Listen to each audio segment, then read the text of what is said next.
Hola, hola, ¿cómo están todos? Muy, pero muy bienvenidos. Esto es El Doctor en Casa. Hoy vamos a hablar de un tema recurrente. Ahí está.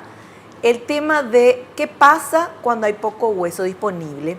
Uno necesita ponerse implantes dentales, entonces vamos a conocer qué tipo de materiales se utilizan para colocar los implantes dentales cuando hay poco hueso. Este es el tema que vamos a hablar y ya tenemos, señor director, la placa que nos explica un poquito de lo que nos va a hablar nuestro invitado, porque dice que para lograr una colocación exitosa de los implantes dentales de manera exitosa, valga la redundancia, cuando no hay hueso disponible, se utilizan materiales específicos para los diferentes casos de reabsorción ósea, ya sean del tipo medio o en los que hay gran reabsorción, además de los medicamentos que facilitan la cirugía. Es importante recordar que para contar con la seguridad, el respaldo y la garantía de un resultado satisfactorio, se debe acudir a un especialista calificado. Y justamente nosotros invitamos a ese especialista calificado.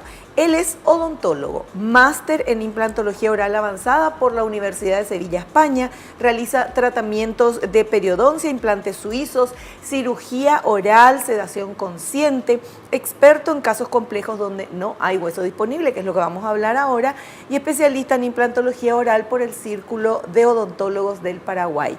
Él es el doctor César Blaires. ¿Qué tal, Doc? ¿Cómo estás? Bienvenido al programa. ¿Qué tal, Vivi? Todo bien, gracias a Dios. Bueno, un gusto tenerte acá una vez más para hablar de este tema. Nosotros generalmente hablamos del tema de implantes dentales porque creemos que es muy importante eso, que las personas puedan tener la dentadura completa, que eso cambia la vida de la persona a nivel fisiológico también, por el tema de cómo la masticación y todo esto, y obviamente también cómo se ve frente al espejo.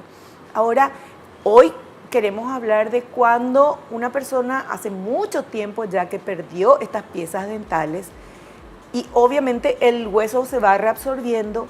¿Qué se hace? ¿Cómo se hace, doctor, si no hay hueso para clavar o poner el implante? Claro, el problema principal con lo que nos encontramos, como pone ahí, ser especialista, porque muchas veces no es que no haya realmente tan poco hueso, o sea, no es que realmente sea tan grande la pérdida, sino que al no ser especialista no se es capaz de abordar y conocer estas técnicas. Entonces es muy importante porque el caso se valora de una forma totalmente diferente. El diagnóstico es diferente y las opciones de tratamiento también son diferentes, porque como siempre digo en todos los programas que he venido, al que no le fracasan los implantes o no pone implantes o miente. Siempre hay una posibilidad del 2% de fracaso en condiciones ideales. En condiciones de poco hueso puede aumentar hasta un 5, un 7%. Entonces siempre tenemos que tener una opción más a la hora de hacer la rehabilitación y si vemos que fracasa, tener otra opción más, aunque hayamos hecho un injerto, que es la última opción. Siempre el injerto es la última opción. No es la primera opción, como en algunos casos. Lo primero que le presupuestan es un injerto y se le pone hueso particulado, que no es un injerto, porque el injerto en sí, hacerlo bien, es bastante complejo. No, es bastante predecible la técnica, pero puede fracasar también en un 1% de los casos. Por eso digo, el 100% de éxito no existe. Entonces tenemos que intentar evitar esas técnicas. Hay otras técnicas que vamos a ir describiendo, pero sobre todo valorar el caso como lo que realmente es. Porque 1 milímetro de hueso, yo he tenido casos, de hecho este viernes tenemos 3 casos de sedación en el consultorio, que son los 3 fotocopias. Increíble, pero los 3 tienen 1 milímetro de hueso y son rehabilitaciones superiores e inferiores. Son pacientes que tienen ya prótesis completa. 1 milímetro es poquitísimo. Milímetro no es nada. Pero claro. ¿Qué pasa? Siempre es viendo de frente, ya viendo en un corte lateral, sí. Vemos que en el corte axial, que se llama como angulado, ahí sí tiene una pequeña cápsula de 3, 5, y ahí es donde nosotros vamos a entrar. Y ahí vamos a utilizar las técnicas que vamos a explicar. Vamos a expandir el hueso, vamos a elevar el seno maxilar, vamos a hacer otras técnicas un poco más complejas, porque en 1 milímetro tampoco se puede poner un injerto. Claro. Porque ¿dónde vamos a atornillar el injerto? Claro, porque ¿cuánto tiene también el injerto? El injerto puede tener hasta 6, 8, 10 milímetros. Aquí tenemos un injerto, que ya lo hemos mostrado. Pero para poner el injerto tiene que tener una basecita más o menos. Es que si este es el injerto, que aquí vamos a ganar, digamos, 10 milímetros, tenemos que tener mínimo 2 para que se atornille. Claro. Y 2 es poco, 3 es lo ideal, de 3 a 4. Entonces, 1 milímetro no, es imposible, no podemos hacer nada. Claro. ¿Y qué se hace, doctor, si el viernes tener 3 casos? Me preocupa eso. Justamente en ese caso, por eso digo que el injerto es lo último. Vamos a expandir. Ahora vamos a hablar de la expansión y regeneración ósea. Vamos a expandir el hueso porque si uno ve de frente el hueso está así corto, pero si uno ve de lado tiene esta amplitud, se abre. Y ahí nosotros vamos a ganar. Es una técnica un poco compleja. Ahí vamos a hacer una técnica, una cirugía de verdad. No podemos usar las técnicas mínimamente invasivas que hacemos a través de la encía, que no hacemos corte. Ahí tenemos que hacer un corte con el bisturí y abrir la encía y ver la localización ideal, aunque tenemos la tomografía, ver la localización ideal de dónde va a ir realmente el implante anclado en un hueso fuerte. Entonces, eso ya lo tenemos planificado. Claro. Pero lo bueno de todo esto que nos está contando es que sí o sí, quien entra a tu consultorio sale con una solución. De momento, todos los pacientes que hemos atendido, a ninguno le hemos dicho no se te puede poner implante. Y eso es maravilloso, es fantástico. Bueno, nos indican que tenemos que hacer un pequeño corte. Volvemos ya.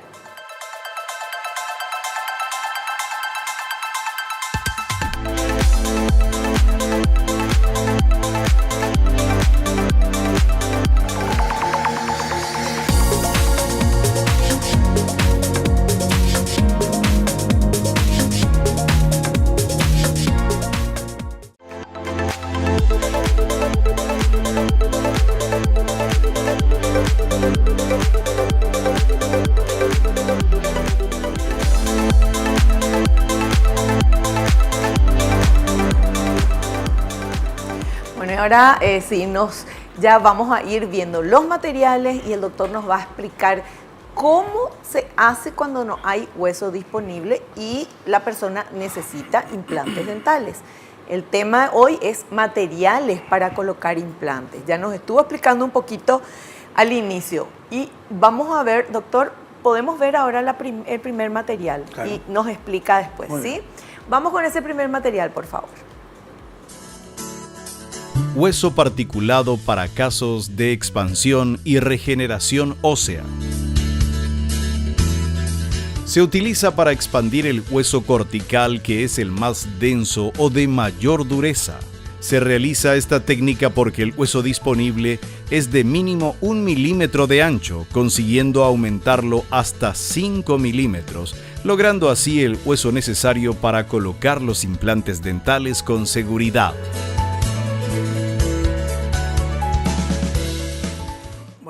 El vídeo es perfecto, o sea, la imagen en 3D, mejor dicho, porque es literal. Este caso también es muy extremo, si se fijan es 1 milímetro en anchura, no en altura. La altura tiene bastante, pero en la anchura tiene 1 milímetro. El caso que hablé de este viernes es al revés, tiene 1 milímetro de altura. Y de anchura sí podemos expandir, gracias a Dios, porque si no sería muy difícil. Sí. Entonces en este caso, como lo que nos falta es anchura, si nosotros colocamos los implantes, van a quedar totalmente fuera de arco. O sea, se van a enroscar, pero van a fracasar. ¿Cómo compensamos? Hacemos una expansión, es decir, hacemos con una fresa, antes de colocar los implantes, hacemos un corte y creamos como un camino aquí en el medio. Después usamos unos expansores roscados, que es como una especie de destornillador pequeñito, y conseguimos expandir y llegamos hasta 4 milímetros, con lo cual este implante, que si lo colocáramos así estaría totalmente mal colocado y seguro iba a fracasar, pasamos a un lecho óseo ideal, con unas paredes, como dice el hueso cortical, el hueso más duro que tenemos, y el hueso medular después lo vamos a rellenar con el hueso particulado que viene preparado, que puede ser hueso bovino, porcino o equino. Entonces con esto garantizamos que el implante va a estar perfectamente sostenido o soportado por un lecho de hueso duro cortical fuerte, y este espacio que se suele regenerar con el mismo coágulo, pero tarda 6 meses, vamos a acelerar la formación usando hueso particulado a los 3 meses. con lo cual en 3 meses perfectamente se le puede colocar la prótesis definitiva. Y al mes 40 días, en estos casos que son más complejos, se le coloca ya un provisorio cementado. Y con eso puede comer, puede hacer su vida normal. Claro. Doctor, cuando le pones, abrís así, le haces eso de la apertura esta del hueso, y después le pones el hueso particulado, ¿ahí tenés que tapar otra vez con la encía? Sí, ahora hay que suturar. Ajá. Ahí, por ejemplo, en la imagen habla de la membrana. La membrana de colágeno, que también la tenemos aquí. ¿Se puede tapar con la membrana? Sí, la técnica clásica es usar la membrana de colágeno y con eso es una membrana que, como su nombre dice, es como una tela que va a tapar la cirugía que vamos a hacer. Pero hoy en día está demostrado que no hace falta la membrana. Si se rellena bien y se sutura bien, no hay necesidad de colocar la membrana. La membrana sería una garantía extra de que el hueso no se pierda o de que haya una dehiscencia a la sutura, es decir, se nos abra la sutura. A veces el paciente por mirar se estira el colgajo, o sea, el labio, y puede abrir, y aunque quede expuesta no se suele infectar gracias a la membrana. Entonces, nosotros ya casi nunca usamos membrana, porque el problema que tenemos muchas veces es suturar la membrana y que no se mueva. Claro. Ahí está en la imagen muy bien, pero a veces se mueve y nos complica el cierre de la sutura. Perfecto, perfecto. Bueno, y ahora veamos otro material. Vamos a ir viendo y el doctor, ahí trajo todos sus materiales también, nos va a ir explicando. Y así aprendemos y así, o sea, muchas veces uno dice, bueno, ¿y para qué explican tanto si yo no soy odontólogo? Pero es justamente por eso, porque vos vas a ser un paciente.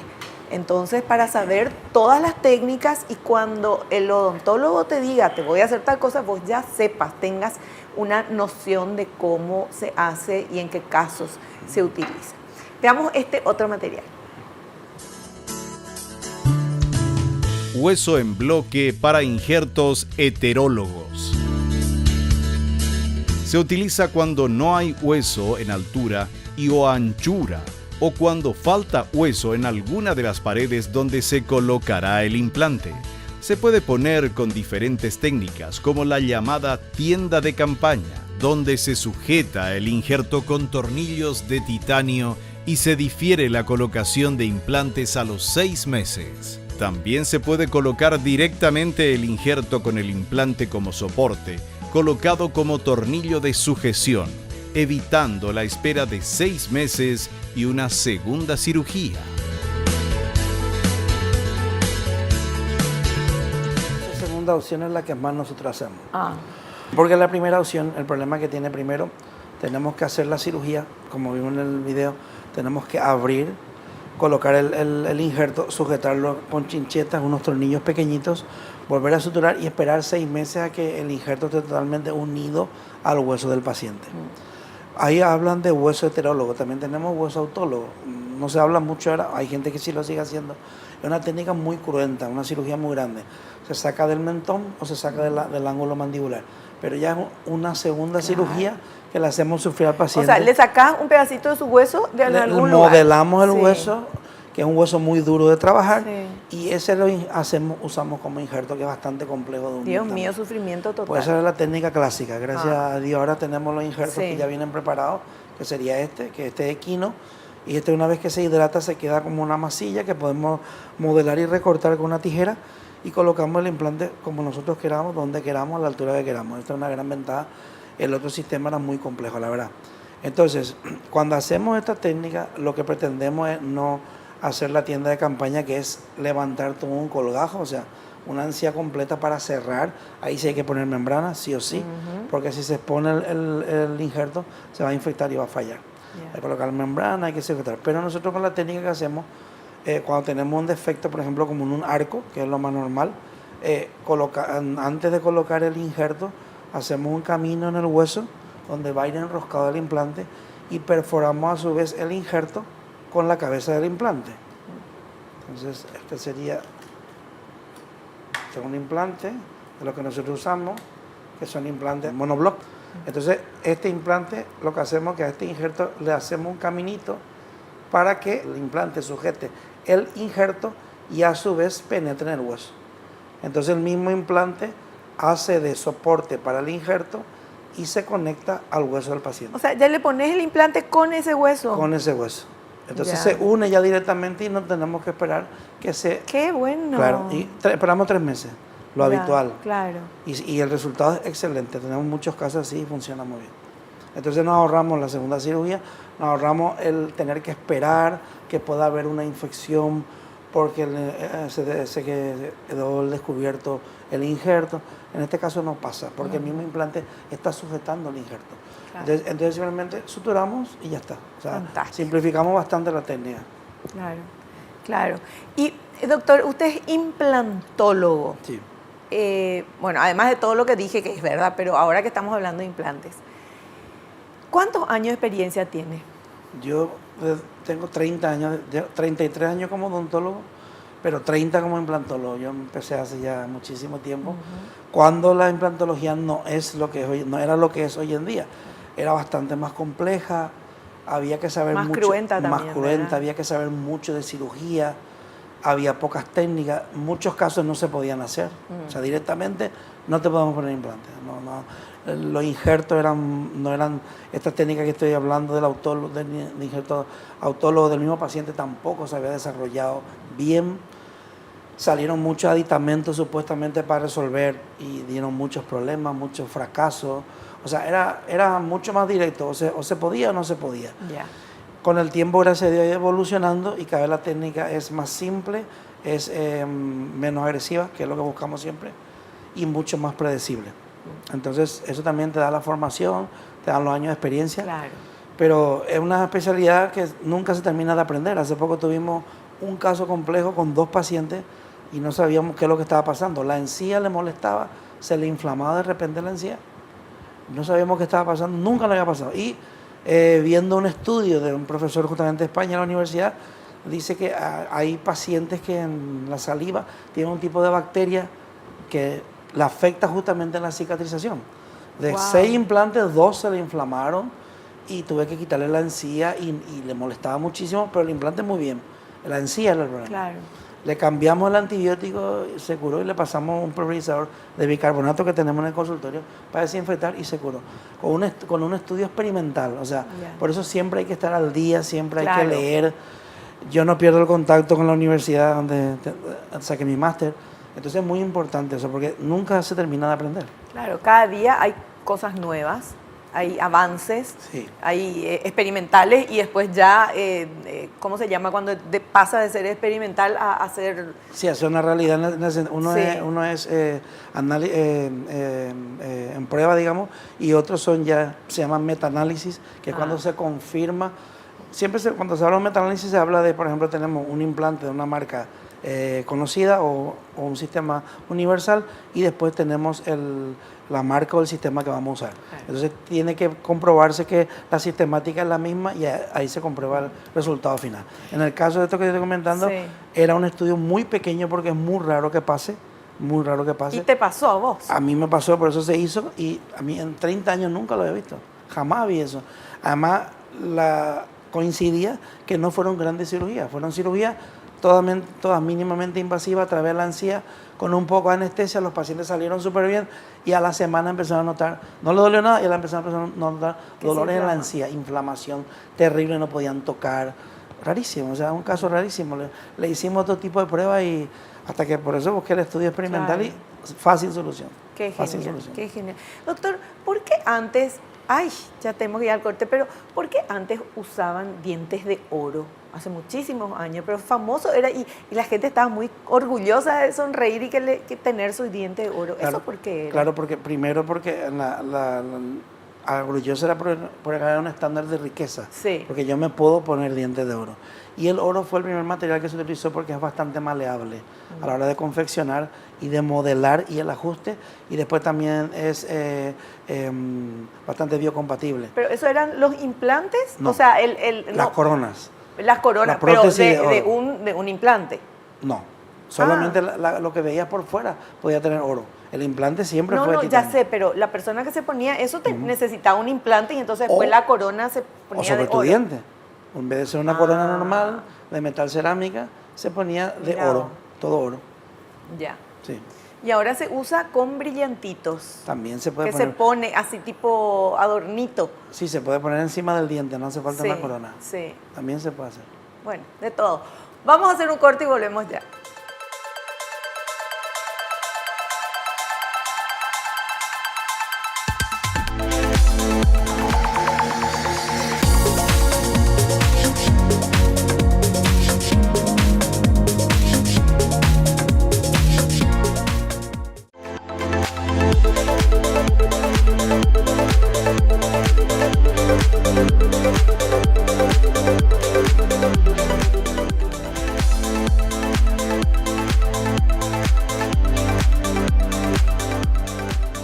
Continuamos charlando con nuestro invitado, el doctor César Blaires.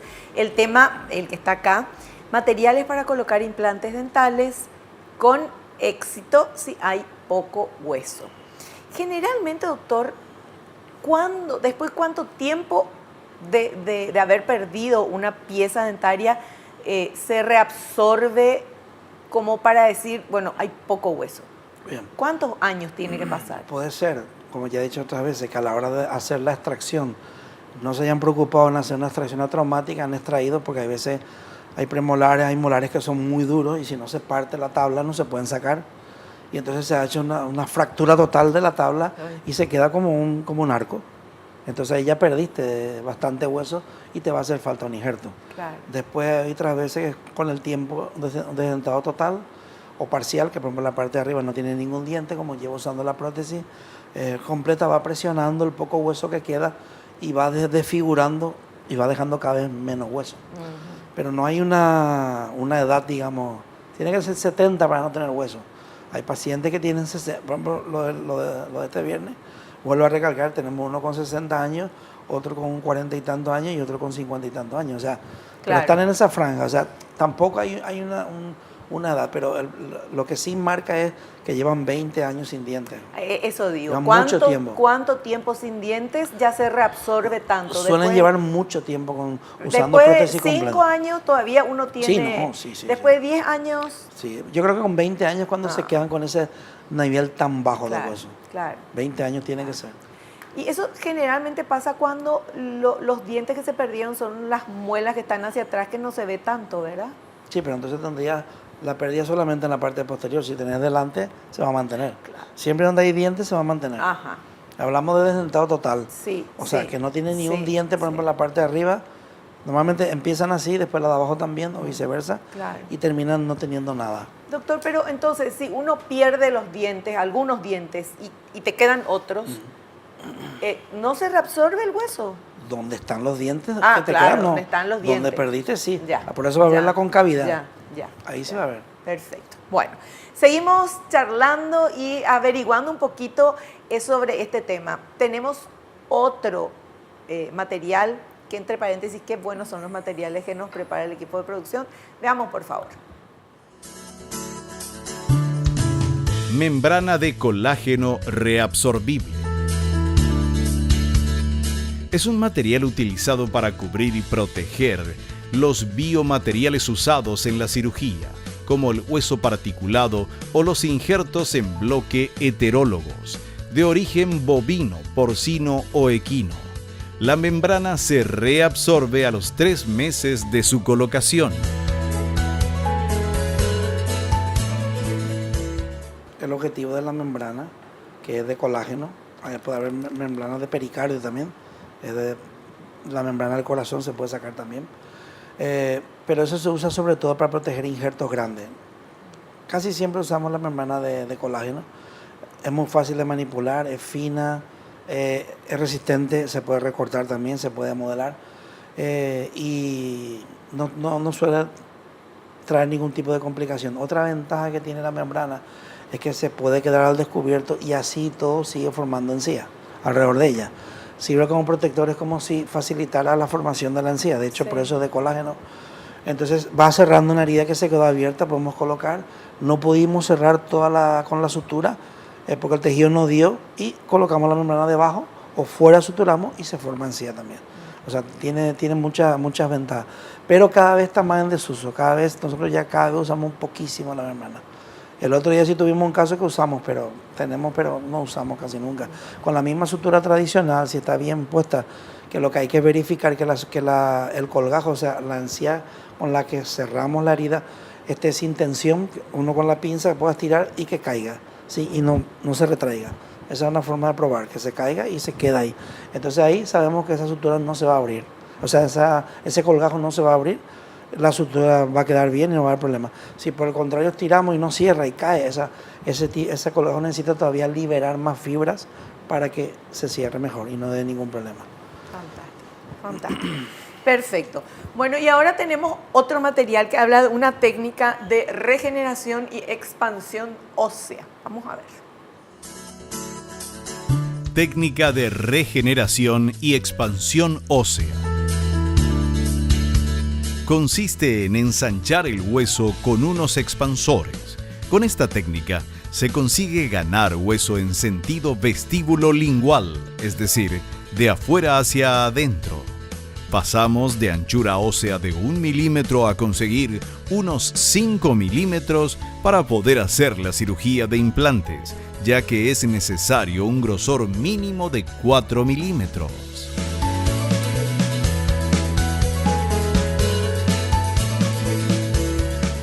Bueno, aquí antes nos adelantamos un poquito explicando la técnica, sí. Pero en definitiva el objetivo es cuando hay poco hueso, tenemos que conseguir mínimo 3 milímetros, que sigue siendo poco. Lo ideal serían de 4 a 5, pero con 3 milímetros, si conseguimos expandir, o sea, pasar de 1 milímetro a 3, ya podemos colocar implantes de 2 milímetros, que son los que nosotros normalmente usamos, los implantes monoblock, que son estos que se ven aquí. Sí. Nosotros usamos de 2 milímetros, lo más fino que hay. Menos de 2 milímetros no se puede, porque no sé, se podría... O sea que hay que tener 3 milímetros como sí, mínimo para poder... Lo suyo es tener 3 milímetros, sí, porque si tenemos 2, va a quedar también expuesto el implante a los lados. 3 milímetros, situarlo más bien en la pared de dentro, la lingual o la palatina, dependiendo si arriba o abajo, y apoyar en esa pared para que la pared de fuera nunca quede expuesta. Si esa pared queda expuesta, va a fracasar también tu implante, aunque hagan muy bien la expansión, regeneren muy bien. Todos esos detalles son muy importantes a la hora de la colocación. Y nada más, rellenar después con el hueso, y es una técnica predecible, y con esto evitamos justamente hacer un injerto en bloque, que sería otra opción, que ya hablamos antes, pero aquí lo que evitaríamos sería hacer un injerto en bloque lateral, en vez de poner aquí del lado y colocar unos tornillitos, unas chinchetas de forma lateral. Con esta expansión nos ahorramos el injerto, le ahorramos las molestias al paciente, le ahorramos esperar 6 meses, porque va a tener que esperar que el injerto se una al hueso del paciente, y nos ahorramos otra segunda cirugía y posibilidad de fracaso también, que siempre hay que tener en cuenta. Por eso tenemos que ir a la técnica más predecible o más sencilla para poder resolver un problema, y no ir directamente a la más compleja. Claro. Porque esa siempre tenemos que dejar para el final. Claro. Perfecto. Bueno, tenemos que hacer un pequeño corte, ¿sí? ¿Les parece? Volvemos, pero en minutitos. Quédate.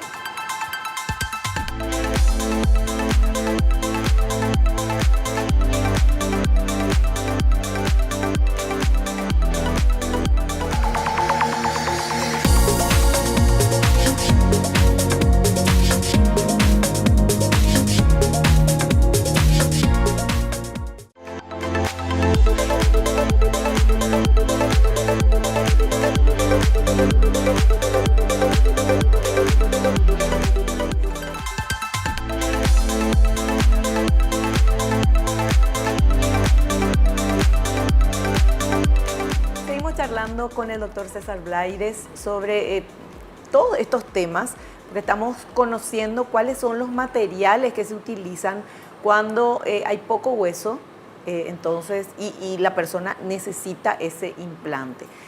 Como él nos decía, antes, no habían estas técnicas, no existían, no se conocían, no se descubrieron, no sé cómo se dice, pero entonces había mucha gente que iba y se le podía hacer implante, poner, y otras que no. Eso ya fue evolucionando, y gracias a Dios hay solución para casi todos los casos, porque no quiero decir todos los casos, pero casi todos los casos tienen solución, ¿no? Sí, o sea, lo último que hacemos es el injerto en bloque. Ya. Y ya si con injerto en bloque no funciona, ya no va a funcionar. Claro. Si el injerto en bloque fracasa, entonces ahí ya es muy complicado. Pero siempre digo que nosotros tenemos una zona comodín, que es la zona anterior. Esta parte aquí del canino a canino, la espina nasal anterior y aquí, siempre hay hueso. Siempre hay hueso ahí, siempre hay. No se suele... Aunque no tengas diente. Aunque no tengas dientes, ahí siempre vas a encontrar mínimo 3, 5 milímetros, 6 milímetros, siempre hay. O sea, este paciente que te comento, aquí tiene hueso, aquí es donde no tiene nada. Siempre en la zona anterior a la espina nasal, siempre hay. Puede haber menos. Se reabsorbe menos que la otra parte. Será por la estructura de la misma nariz que mantiene, claro. La espina nasal anterior mantiene. Y en el mentón también, esta porción también se suele mantener. Entonces muchas veces hay casos extremos que no hemos colocado el implante y ha fracasado, entonces le colocamos 6 implantes delante y el resto en cantilever en el aire y funciona también. También funciona perfectamente. Lo ideal sería mínimo un implante a cada lado al final. ¿Y cómo se queda si todos los implantes están acá adelante? Porque se sostiene perfectamente. ¿Y cómo se pega ahí atrás? Son los implantes que colocamos. Ah. O sea, si miramos este modelo, me voy a quitar la prótesis porque se va a confundir. Colocamos 6 implantes aquí, 1, 2, 3, 4, 5, 6. Sí. Y sobre esto se sostiene toda la prótesis. Ah, ya entendí. Y en ese caso sí, muchas veces hacemos atornillado, porque es mejor que cementado porque puede bascular y se puede cementar muy rápido. Ahí sí. Fantástico. Bueno, veamos este otro material, por favor. Elevación del seno maxilar atraumática. Se eleva la membrana del seno maxilar con el mismo implante o con dispositivos específicos para dicho fin. Se puede poner hueso particulado o no, dependiendo de la técnica. No es necesario abrir un espacio lateral al seno maxilar.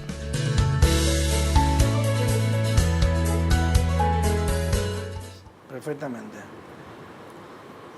Si nosotros aquí tenemos 2 milímetros de hueso. 2.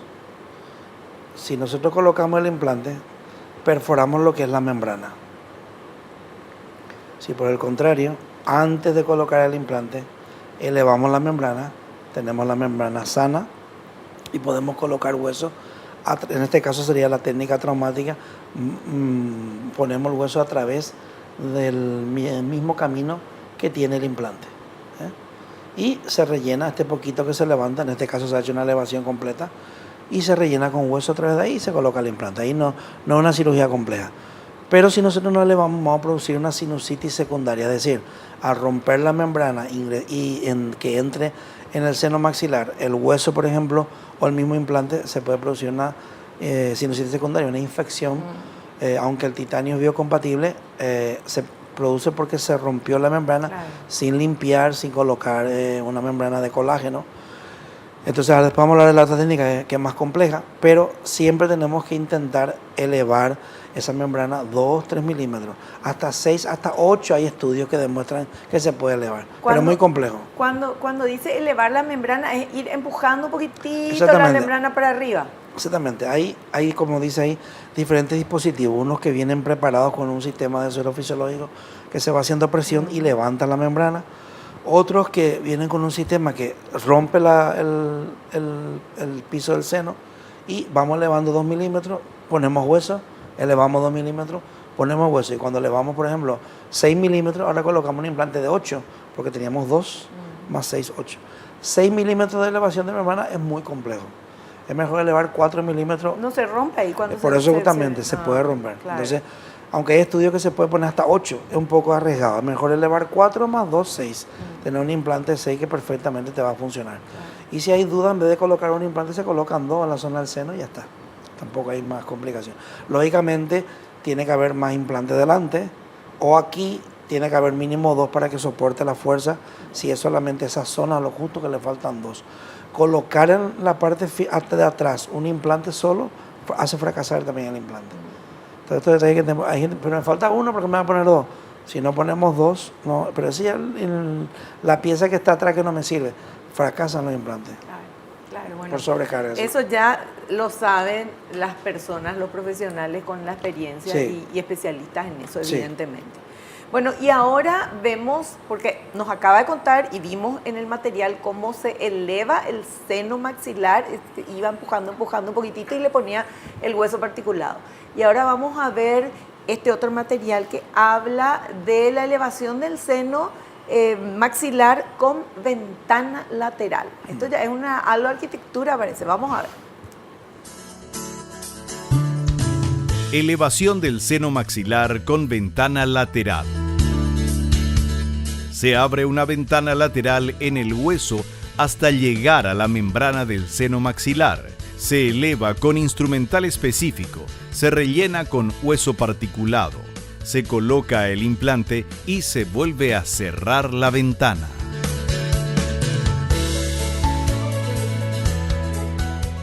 Esa imagen 3D está espectacular porque justamente explica lo que pasa cuando se pierde una pieza. Al perder una pieza en la zona del seno maxilar, el seno baja. No es que el hueso se consuma, el hueso que sí también se consume, sí, pero sobre todo el seno al bajar deja poco hueso aquí. Claro. Entonces cuando nosotros hablamos de ventana lateral, tenemos que hacer una incisión aquí en la encía, levantar la encía, llegar al hueso. Esa es la ventana lateral. Ventana lateral. ¿Tan grande? Sí, sí, sí. Hay que hacer así grande. Wow.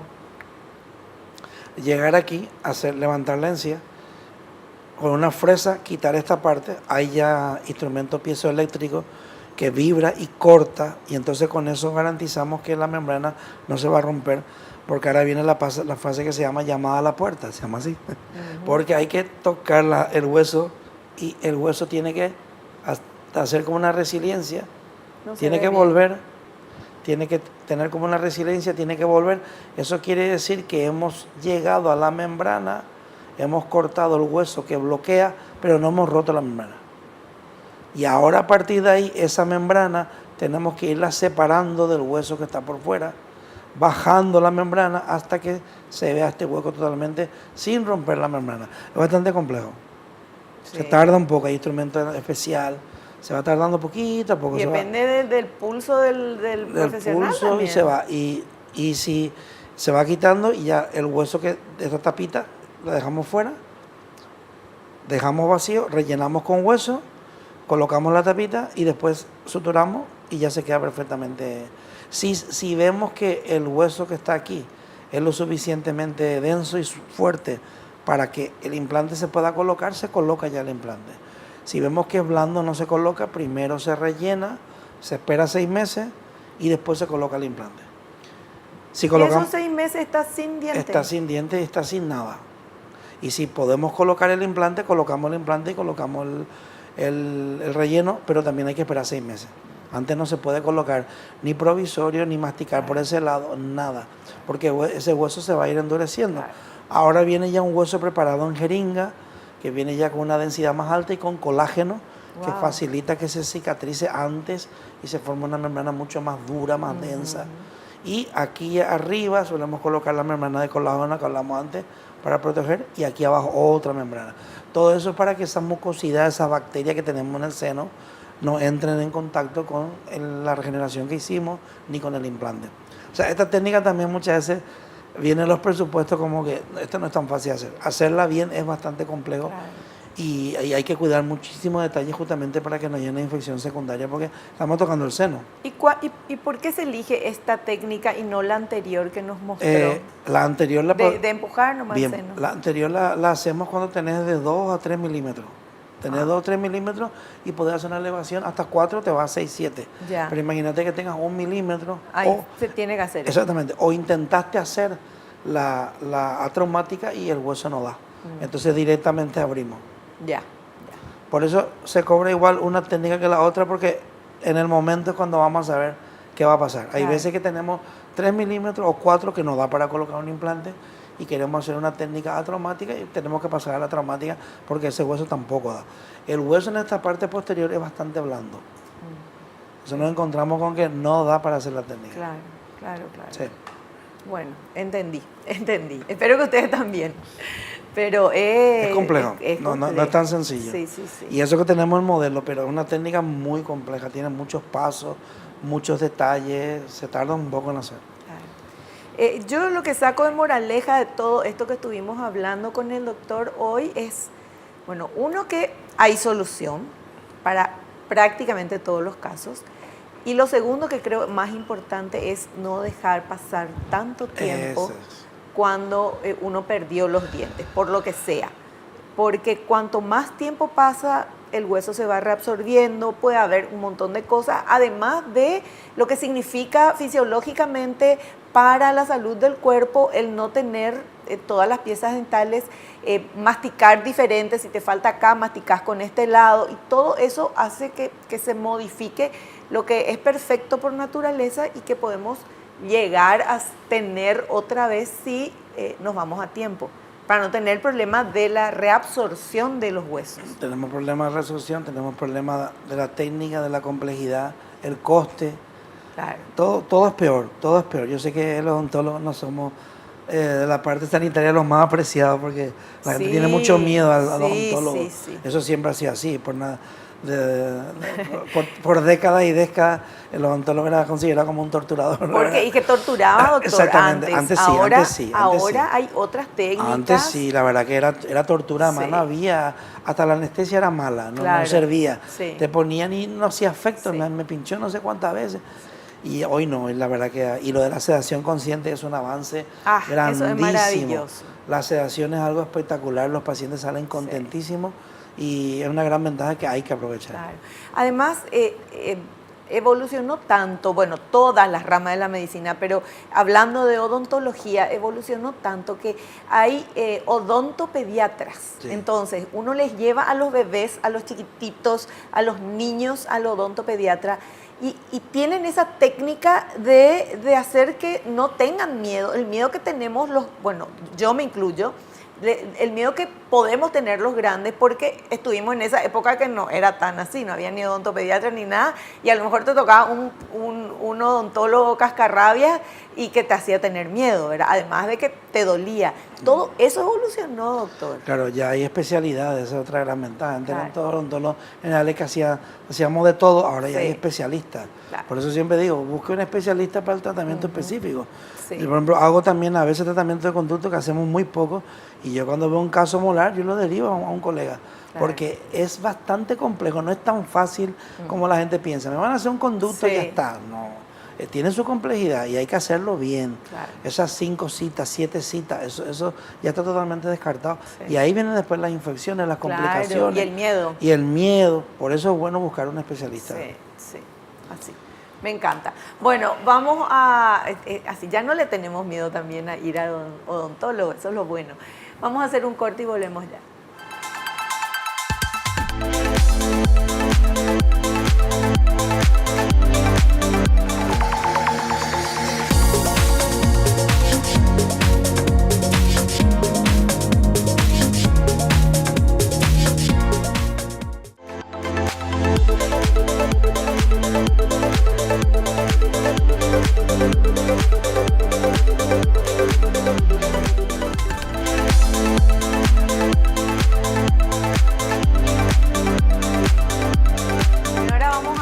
¿Qué quieren saber ustedes? Porque han escrito en las redes sociales del Doctor en Casa.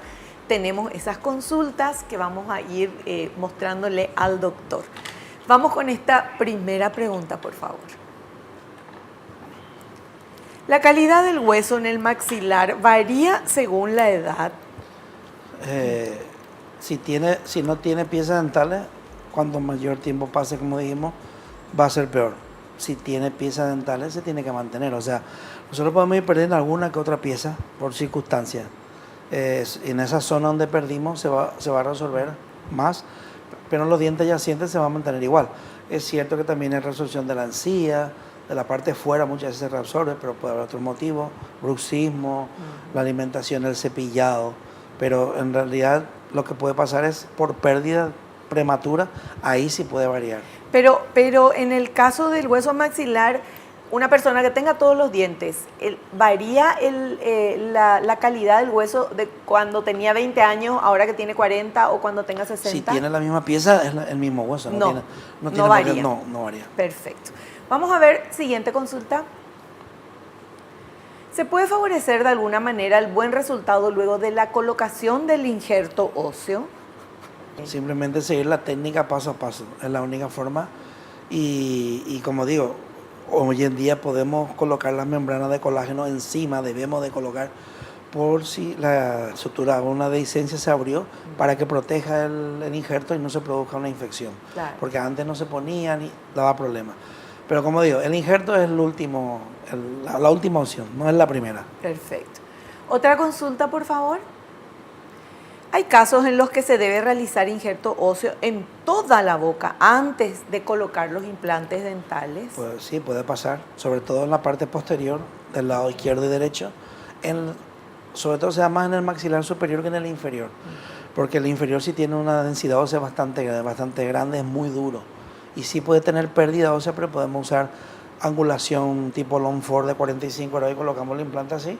Y también podemos con 6 milímetros, 4, podemos colocar un implante de 12, de 15 y compensamos la altura con un cambio de angulación. Podemos usar otras técnicas. Pero ¿De 12 o de 15? Sí, Eso es gigantesco. Sí, porque por ejemplo vamos a suponer, no sé si podemos hacer aquí podemos mostrar, vamos a suponer que aquí donde está la zona blanca ya es el nervio. Entonces esto nomás tenemos de altura. ¿Qué hacemos? Colocamos un implante en esta posición. Ya. Angulado. Angulado. Entonces el implante va a salir la punta por aquí. Pero va a estar así. Claro, pero va a recorrer, va a tener mucho más soporte óseo que un implante recto de 4. Va a ser un implante de 12. Y queda bien derechito. Después al final, usando este implante, el implante sale, pero esta punta la vamos a doblar. Ah, ya claro, cierto. Con este implante sí podemos hacer. Fantástico. Y la última consulta, por favor.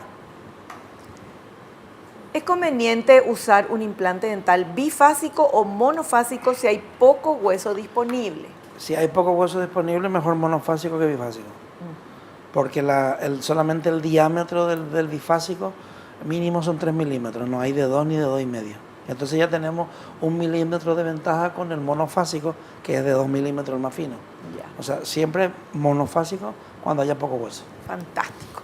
Bueno, y con esto terminamos las preguntas que hemos recibido de ustedes para nuestro invitado, el doctor César Blailes. Doctor, le queremos agradecer como siempre su presencia, nos enseña súper bien y es un gusto tenerlo acá en el programa.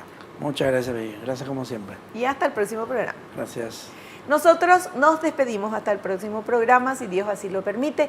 No te olvides lo que te digo siempre, porque es cierto, naciste para ser feliz, no te conformes con menos. Chao, chao.